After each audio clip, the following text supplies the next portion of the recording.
Hello everyone, we're sitting here, me and my sister, the last day in Es, and I wanted to make a video about sankharas. So this is a more advanced video covering different types of sankharas. So this thought hit me. I've been meditating for quite a few years now, and while I've been able to deal with a lot of trauma, right, like sensations that are quite intense, I've been able to go through them and make them weaker and weaker and weaker until they've disappeared. But at the end of the day, I still find myself struggling with different types of sankharas, right? Like different addictions that are more normalized, like food addictions, nicotine addictions, content addictions. These slow burners, they aren't as intense. So I wanted to distinguish an insight that I had about these sankharas. So imagine that we have two types of sankharas. We have the sharp, intense ones, and then we have the slow burner ones. See, they are on different sides of the spectrum, right? So consider a sankara, or a pattern, a part of a pain body, whatever terminology you want to use. It is as if you have a bundle of energy that wants you to give it more energy, right? Something activates in your body, and the goal for this pattern, sankara, pain body, whatever, is to make you react to it. And then it will be fed energy and it'll continue.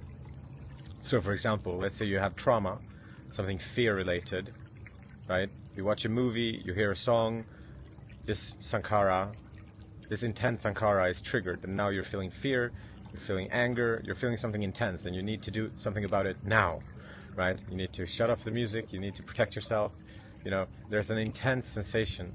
This means that this sankara, this is a sharp sankara. It is acting this way, but it is important to remember that for this sankara to continue, you need to feed it, you need to answer it, right? So all this intense energy that the sankara is investing in this very intense reaction is invested in making it continue. If it loses this battle, then it'll be weaker. So this is how you can see progress in your sharp sankharas. They get weaker, weaker, weaker. Right? So if you face this strong emotion and you observe it and go through it, next time it will not be as strong. Right? This is a sharp sankara. How do we track progress? Well, we see that every time it gets triggered, it will become weaker and weaker and weaker and weaker. These are the most intense sankharas, and you can see progress quite fast, because they lose energy quickly. There's a lot of energy investment coming from this sankara, and it gets weaker, weaker, weaker. We can imagine it like a fire, a pile of firewood. In order for this fire to continue burning, it needs more firewood, right? So this sharp sankara loses intensity, right? And this is all fine and good. This is what a lot of meditators, they come to meditation to learn how to deal with these sankharas.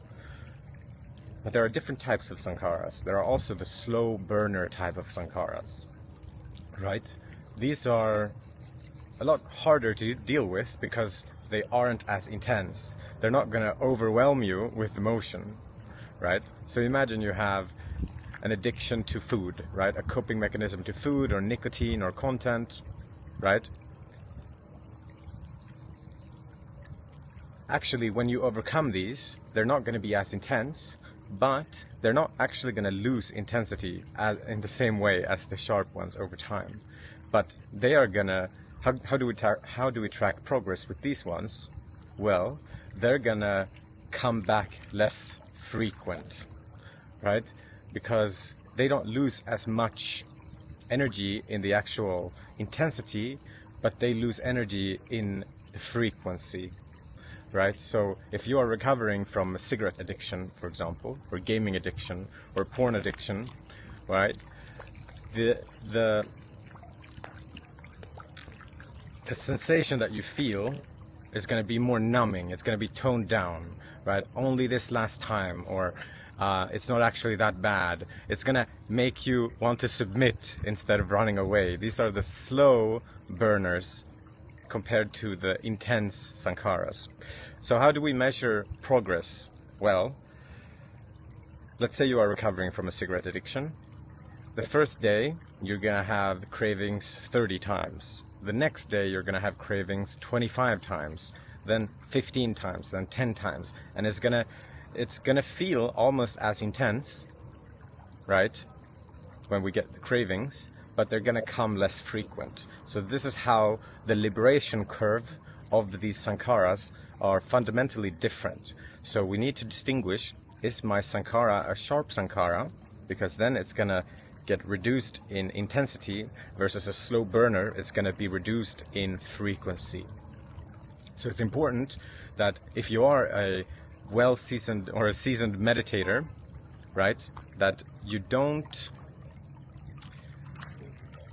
it's not, you might struggle with these slow burner sankharas because you are used to the sankharas losing intensity, and now you don't know what is going on. But instead you need to track the right metric. And the second point here, now when we understand that we have the slow burners versus the intense sankharas. Amanda, are you listening along? I'm listening, I just don't want to get bored. Yeah, do you have any questions about this?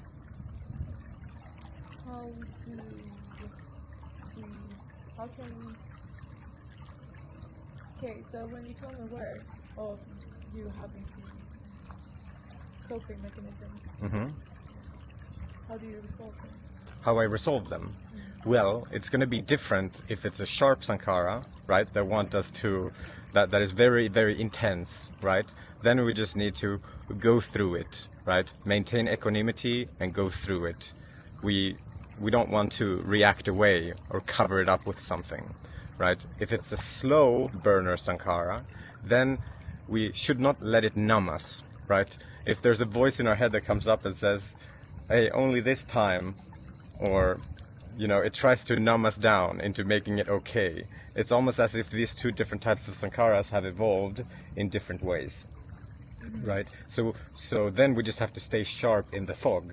But we can recognize that, okay, if I want this nicotine pouch now, this cigarette now, it's actually not going to get more intense than this, so right? You let the feeling, you accept the feeling then? Yeah, you accept the feeling because... And you don't act on it? Yes, yes. Because this energy that the sankara wants you now, it's investing energy into making you feel this craving. And if you... Yes, then if you don't listen to it, then that energy investment is going to become weaker, weaker. It's losing energy, right? So we just want... You listen to the emotion, you don't listen to the calling. You don't listen to the craving, for example. You listen to, okay, what is this? What's actually going on? Because you're afraid, that's why you go and reach for something. Yeah. Because you don't want to feel that uncomfortable feeling. Yeah, so you should consider that as actual progress. You can feel, oh, I'm feeling... Yeah, you can sit with that and you can say, hey, as long as I'm not reacting, this sankara is losing power right now. And it's actually just that it's just as strong as it was yesterday is normal because it's slow burner sankara. But it will come less frequent until it will, you know, come every once in a year, or you might be able to go in and do parts work and get out the root, or you know, you might be able to be in deep meditation and actually get the root out. But we need to recognize if it's a slow burner or if it's a sharp sankara, and we can work from there. But I want to make it a little bit more nuanced, right? Because this is actually a spectrum. It's not either a sharp or a slow burner sankara. It's actually on a spectrum. So we can actually imagine a sankara that is on the middle, right? Where the intensity and the frequency is going to be equally reduced every time you face this sankara. So this is my tip, that you should recognize, oh, the sankaras that I'm dealing with, is it a sharp one, is it a hybrid one right in the middle, or is it a slow burner sankara?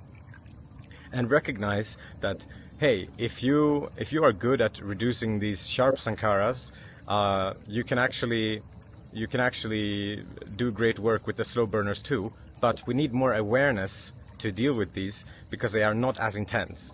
These slow burners, they are often working in the background, kind of steering our lives that way. So we need to facilitate with awareness first to even be able to deal with these slow burner sankharas. But a tip that I have is when we do get triggered by a slow burner sankhara, we can think to ourselves, oh, it's actually good that these are not gonna get more intense. I'm just gonna stay sharp in the fog that this slow burner sankhara is trying to put over me, and every time this energy needs to come from somewhere, and it's coming from the accumulated energy that this sankhara has within our framework of the body. So yeah, that was a quick video on intense versus slow burners sankharas. Hopefully it will help someone out there on their journey. So yeah, what do you think, Amanda? Perfect. Nice. Okay.